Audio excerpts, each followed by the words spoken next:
Pardon. Ouais, j'ai hâte de pouvoir rentrer dans la ressourcerie, il y a un monde de dingue. Et ils ont affiché les règles. Voilà. Donc du coup là je suis déjà à plus d'une demi-heure d'attente.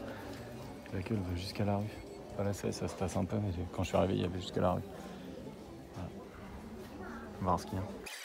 Ouais, bah depuis la porte là, vous voyez déjà bien le magasin. Les petits porte-classeurs en métal anciens, c'est mignon. Ah oui, oui, c'était hier, bah oui.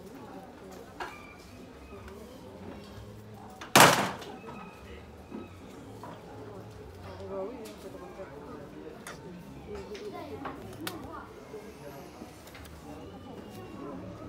Il n'y a plus qu'une personne devant moi. Toujours un coin papeterie qui est cool. Il y a du vieux matos. Merci. Allez voir ça. C'est les petits billets. Alors en fait, il faut se renseigner auprès de mes collègues parce qu'il y a un carnet. Il y a un petit couteau, genre couteau de scout norvégien. C'est une gamme. Et dans ceci.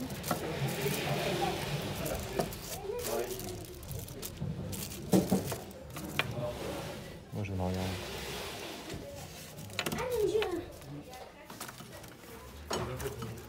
Tu peux me refiler le jeu de caisse. C'est trop beau. Voilà, c'est magnifique. Donc c'est les cheveux Milan. Bruce Leto. Made in Norway. Oh, petit couteau norvégien. C'est marrant, enfin 30 balles ça me semble délire.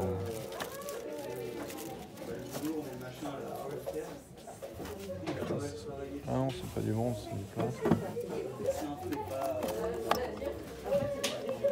C'est quoi? Je sais pas, c'est 50 centimes minimum. Ça dépend bien de la chose. Je vais vous donner 1 euro par livre. Il part à 150.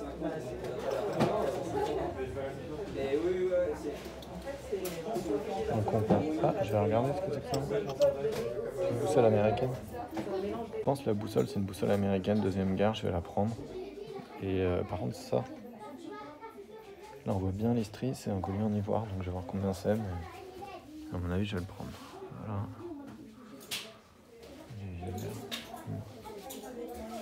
On rentre vraiment au compte-gouttes, donc c'est usant.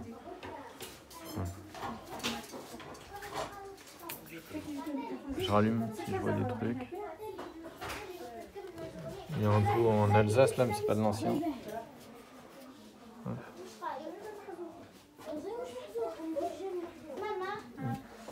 Oh, un encensoir d'église, l'horreur.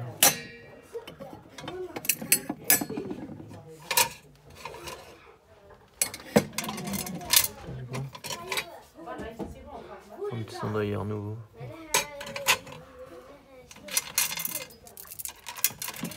Je continue.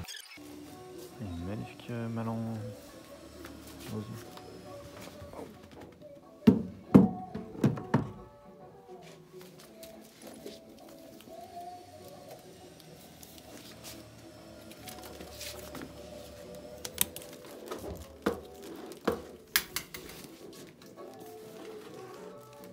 Elle est belle comme tout. Oui, ils avaient remis une plaque en bois moderne au fond. C'est joli. Elle est belle. J'ai pas la place pour ça. Le buffet aussi, là, il est joli. Après, il y avait un dessus. Mais ça se... Il suffit de mettre de la pâte à bois ou un peu de bois et ça se camoufle. Il y a des jolies chaises anciennes. C'est mignon. Il y a plein de trucs là. Ah, c'est aussi joli là, le gros fauteuil il est beau. 25 balles, c'est pas cher. Ça c'est vieux.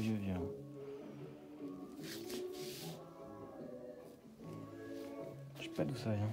C'est un meuble régional, peut-être ouest de la France, normand. Les chaises aussi là, ça c'est de la vieille chaise de bureau ancienne. Ça va. Ça aussi c'est cool. Je la sors devant. Oh, putain, il est cool.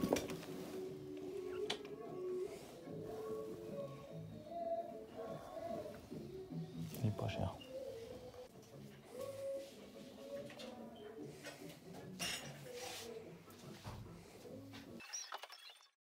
Ah mince, j'ai oublié de faire le petit truc transitionnel où je marche dehors en me plaignant. Donc du coup, bah voilà, c'est ma main qui marche dehors dans la jardinière en se plaignant.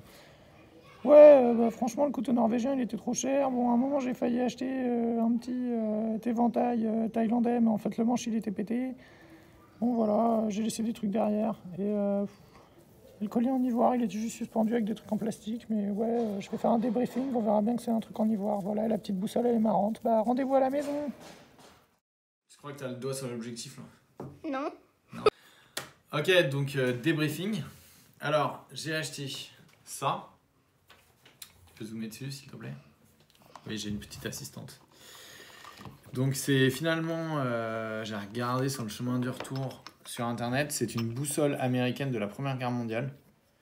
Une boussole à visée, on peut voir les degrés dans le petit œilleton. Voilà. Et puis on peut réaliser des visées avec ces deux petits ergots là au-dessus. Et donc c'est un modèle Mark 7, donc qui est contemporain de la Première Guerre mondiale. Donc c'est une boussole américaine. Après, sur la boîte, il y a deux numéros différents. Je vois 31 155, 153 et un autre. Là, c'est écrit combien?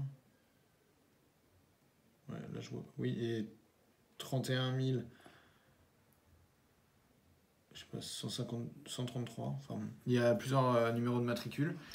Et puis surtout, il y a un petit cousin ou cousin, je crois. 303e, et ça fait très à la plume, là, on voit le 303. Ça fait très réutilisation armée française. Voilà. Bon, la pochette est très sympa. Et ensuite, bah, on voit, bon, là, il y a les marquages. Enfin, moi, elle est bien propre. Ce qui est dommage, c'est que, tiens, dans mon sac, il y a une petite écaille de peinture qui est venue se mettre au-dessus. Parce qu'en fait, le fond est peint en blanc. Et du coup, bah, faudrait que je l'ouvre et que doucement, j'enlève les écailles de peinture et puis que je mette un peu de Rustol, un produit pour fixer la peinture à l'intérieur. Elle est très oxydée, ce qui fait penser à une utilisation en mer ou aussi du matériel qui a été utilisé au débarquement. Débarquement de Provence. Réutilisé, tu veux dire? Ouais, réutilisé après, oui, parce que c'est la Première Guerre mondiale, c'est Deuxième Guerre, le débarquement.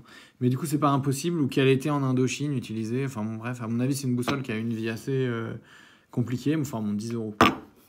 Ensuite, un petit collier qui est en ivoire. Alors, vous voyez, on voit bien là. Donc l'ivoire, comment on reconnaît? Déjà le bruit. Voilà, l'ivoire, c'est assez lourd, c'est dense.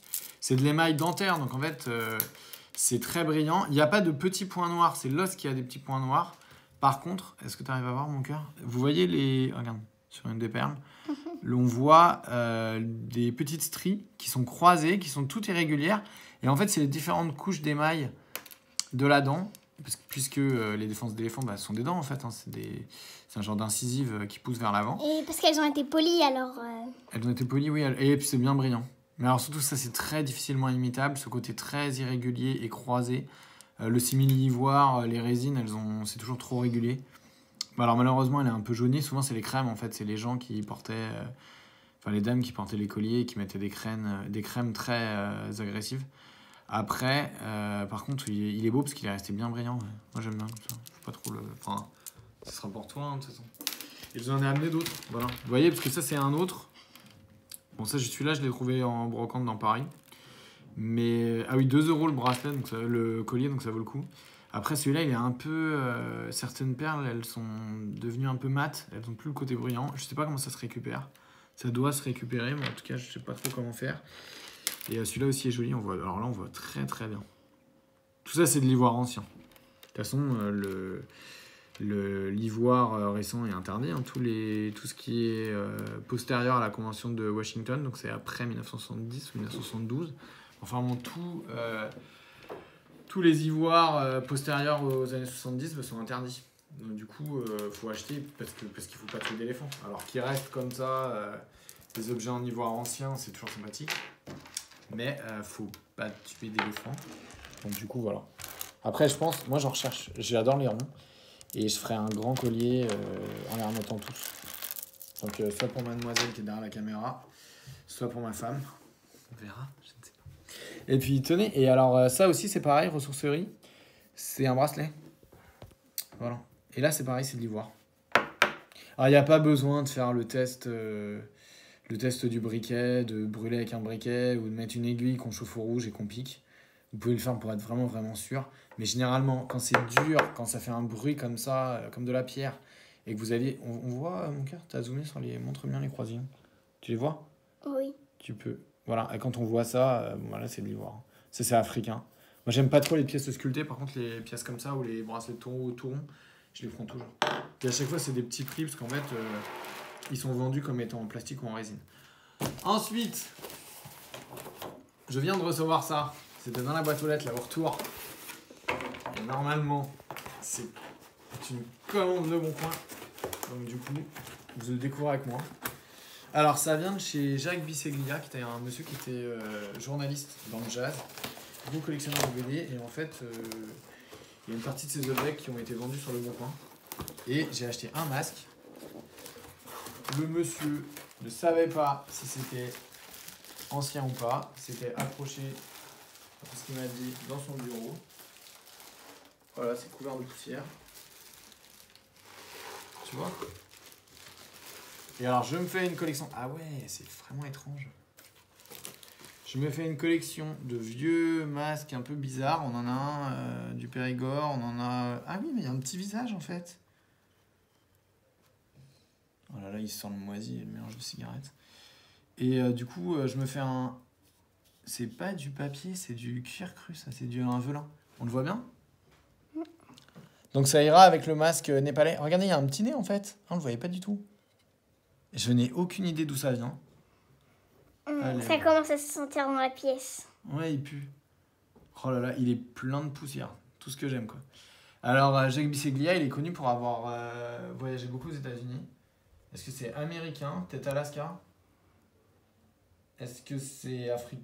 Non, c'est pas très africain. C'est un animal, on dirait un raton laveur ou une espèce de... Avec son petit nez comme ça, c'est plutôt un carnassier. Mais vraiment étonnant, quoi. Ah ouais. Il a des trous. On peut voir au travers. On peut viser. Bizarre. Voilà. Du coup, c'était 40 balles. Et il y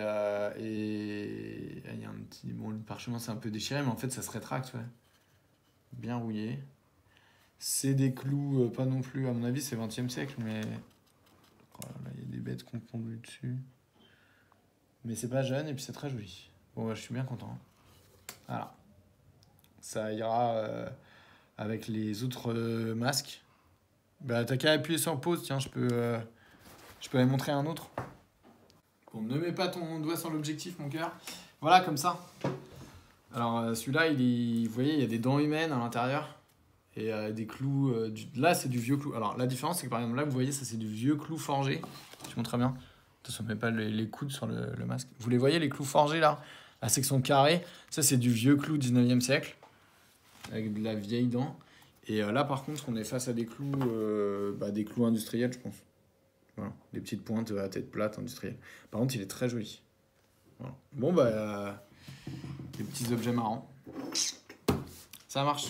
Bah, oui, abonnez-vous, touchez la cloche, faites votre boulot d'abonné. Je pense faire des jeux concours, parce qu'en fait, il faudrait vraiment que Enfin, là, je cherche à atteindre Je me suis posé l'objectif à 1000 abonnés. Et du coup, bah, ouais, n'hésitez vraiment pas à vous abonner, poser des questions. Et si vous avez des commentaires, si vous avez aussi envie que je traite des sujets, j'ai en préparation une vidéo chez un bouquiniste. Mais je me suis déjà cassé les dents chez 2 bouquinistes voilà, qui voulaient pas être filmés. Donc, du coup, si vous avez des sujets, je suis là, des questions. C'est parfait. Voilà. Bah, bonne fin de journée et bonne Chine de votre côté. Salut. Ouais, merci à ma petite assistante aussi. T'aimes bien l'ivoire? Oui. Tu les veux tous pour toi, les bijoux? Je sais pas. Ouais, je savais pas, ça veut dire oui. Salut.